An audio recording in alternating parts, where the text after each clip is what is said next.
গত কয়েকদিনে দেশের যে অবস্থা হয়েছিল এটা আসলে আমরা কখনো আশা করি নাই। তো আমি কখনো ভাবিও নাই যে আমাদের দেশে এমন একটা পরিস্থিতি কোনো সময় আসবে।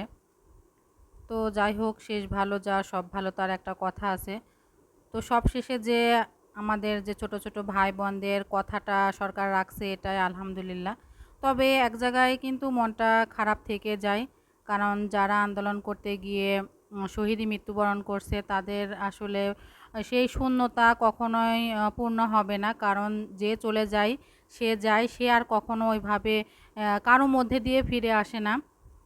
আর যেসব মায়ের বুক খালি হয়েছে সেই বুক কখনো আর পূর্ণ হবে না। যার গেছে সেই একমাত্র বুঝতে পারবে। আমি যদি নিজের দিক দিয়ে কল্পনা করি, ভাবি যে আজ যদি আমার সন্তানের সাথে এমন হতো তাহলে কেমন হতো।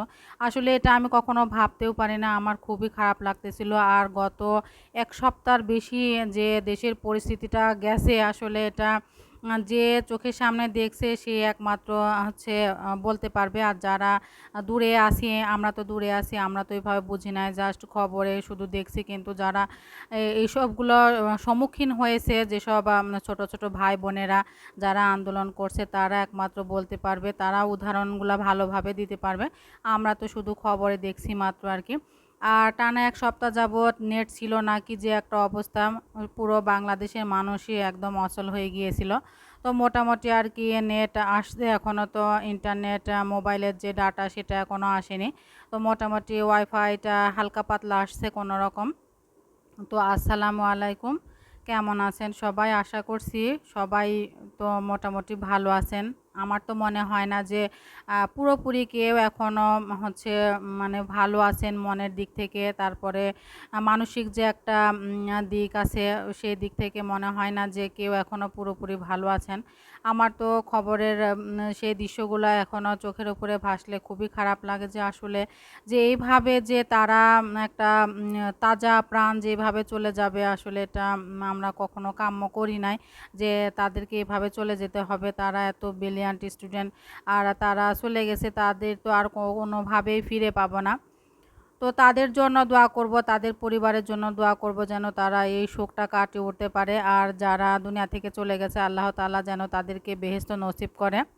তো আমার এই ভিডিওটা হচ্ছে এই আন্দোলনের মধ্যেকারই করা আর কি। গত হচ্ছে মঙ্গলবারের হবে হয়তো, আমার ঠিক মনে নেই।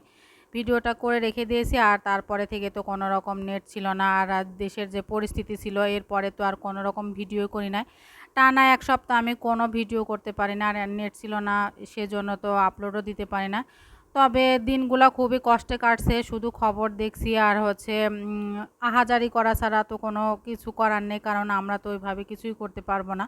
তো তাদের জন্য দোয়া করছি যেন আল্লাহ তাআলা তাদেরকেও হেফাজত করুক, আর হচ্ছে আমাদের সরকারও সেটা মেনে নিক।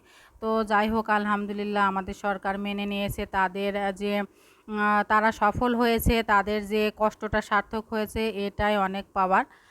তো সকালবেলা উঠেই তো হচ্ছে ফ্রেশ হয়ে রান্না-বান্নাটা করে নিলাম। সকালের নাস্তাটা তো রুটি বানিয়েছি, সাথে সেমাই আর হচ্ছে সাবু রান্না করছি। আর আগে যে ভুড়ি রান্না করছিলাম সেটাও হচ্ছে আছে। তো ওগুলো দিয়ে সকালে নাস্তা করে উঠেই তারপরে সকালের যে বাসি ঘরগুলো সেগুলো এক এক করে গুছিয়ে নিচ্ছি। গুছিয়ে নিয়ে তারপরে দুপুরের রান্নাটা করতে যাব। তো ডাইনিং টেবিলটা গুছিয়ে তারপরে হচ্ছে এই রুমটা গুছিয়ে নিলাম, নিয়ে বাকি আরও ৩টা রুম গুছিয়ে নেব। তারপরে হচ্ছে দুপুরের রান্নাটা করতে আসবো। তো এর মধ্যে কিন্তু আমি অফ ক্যামেরাতে বাকি ২-৩টা রুম গুছিয়ে নিয়েছি।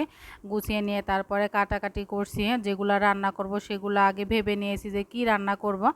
তারপরে হচ্ছে রান্না করতে চলে এসেছি। তো এদিকে হচ্ছে মাছটা ভালো করে পরিষ্কার করে ধুয়ে এই যে হলুদ লবণ মাখিয়ে হচ্ছে ভেজে নিচ্ছি, মাছ রান্না করব। আর এদিকে তার মধ্যে ছেলের স্কুল হচ্ছে ছিল আর কি গত মঙ্গলবারের দিকে সম্ভবত। তো সেদিনকে আর কি এদিকে ছেলেকে প্রাইভেট পড়াতে আসছে। ছেলে প্রাইভেট পড়ছে, আর এদিকে আমি রান্নার পাশাপাশি যে ছেলেকে স্কুলে রাখতে যাব। আর ওর টিফিনে হচ্ছে নুডলস দেবো, এজন্য নুডলসটা এই পাশে বসিয়ে দিয়েছি। তো নুডলসের মধ্যে ডিম দেব না, কারণ বক্সের মধ্যে থাকবে আর ডিম কিন্তু একটু আস্তে আস্তে গন্ধ বের হয়, এজন্য আর ডিমটা না দিয়ে জাস্ট শুধু একটু তেল দিয়ে আর নুডলসের মশলা দিয়ে রান্না করে নিলাম। আর এদিকে আমার পটল দিয়ে আলু দিয়ে মাছটাও রান্না করা হয়ে গেল। তো তারপরে হচ্ছে বাজার শেষ হয়ে গিয়েছিল, তো বাজার করে নিয়ে আসছে, সেই বাজারগুলো আর কি বেছে ঠিকঠাক করে নিলাম। তো যাই হোক, সবাই ভালো থাকবেন, সুস্থ থাকবেন। আল্লাহ হাফেজ, আসসালামু আলাইকুম।